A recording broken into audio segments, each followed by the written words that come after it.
Hello student, welcome to my channel. तो जैसे कि हम पढ़े थे भारतीय संविधान का भाग 5, तो हम आगे की वीडियो के बारे में जानेंगे। तो आज हम पढ़ेंगे आर्टिकल 90, 91, 92 एंड 93। इन 4 आर्टिकल्स को आज हम कंप्लीट करेंगे। तो 91 में क्या दिया गया है? राज्यसभा के उपसभापति के पद का रिक्त होना। अगर राज्यसभा के उपसभापति का जो पद है वो खाली है, तब क्या किया जाएगा? किसी भी कारणवश या जैसे कि क्या कहते हैं, इस्तीफा दे देने से, उनकी तबीयत सही ना होने से, कोई एब्सेंट लगने से, तो उसका क्या होगा? ठीक है, यदि सभापति राज्यसभा का सदस्य नहीं रहता है या नहीं रहता, तो उसकी जगह उपसभापति कार्य करता है। कौन रहता है?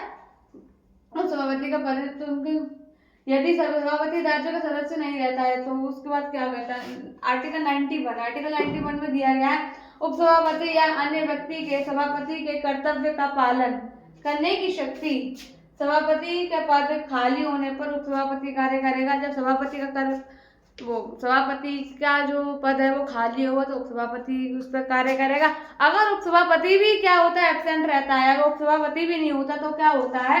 यदि उपसभापति भी ना हो तो राज्यसभा द्वारा नियुक्त कोई भी एक अन्य व्यक्ति को क्या करते हैं? कार्य सौंप दिया जाता है, जो सभापति का कार्य करता है। ठीक। आर्टिकल 92 में क्या दिया रखा है?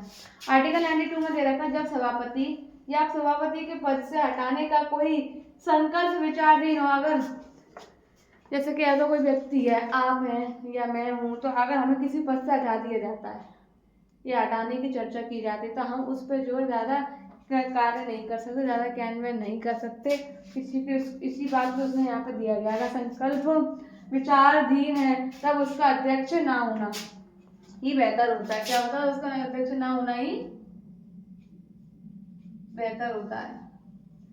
नेक्स्ट आता है, जब सभापति को हटाने का प्रस्ताव है तो वह सभापति का अध्यक्षता नहीं ले सकते। जब सभापति को हटाने का प्रस्ताव हो तो वह सभापति का अध्यक्षता नहीं ले सकते। ठीक है, जब अब हटाने का प्रस्ताव हो तो कोई भी अध्यक्षता को वो स्वीकार नहीं कर सकते हैं। आर्टिकल आता है 93। आर्टिकल 93 में क्या दे रखा है?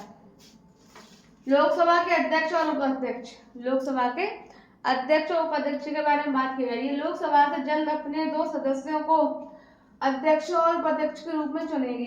लोकसभा अपने ही जो मतलब के आसपास में सदस्य हैं, जो मेंबर हैं, उन्हीं में से 2 सदस्यों को क्या अध्यक्ष और उपाध्यक्ष के लिए चुनती है।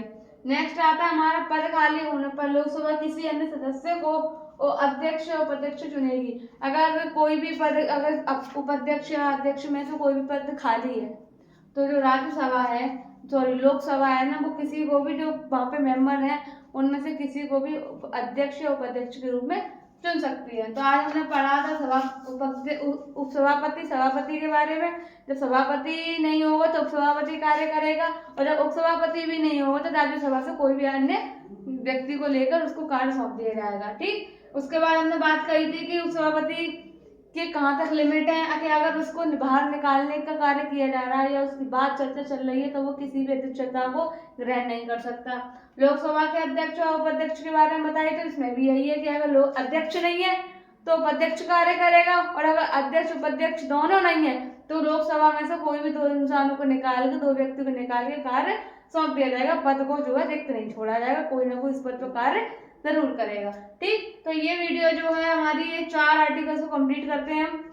आगे के आर्टिकल्स हम कल पढ़ेंगे। तब तक के लिए थैंक यू। अगर कोई समझ में ना आए तो बताइएगा मुझे, इसका स्क्रीनशॉट ले लीजिए, और डेली हो सके तो नोट्स से पढ़ें तो ज़्यादा बढ़िया रहेगा, कि अगर एक बार रिवाइज होते जाएंगी चीज़ें तो इसे करने में दिक्कत नहीं होगी।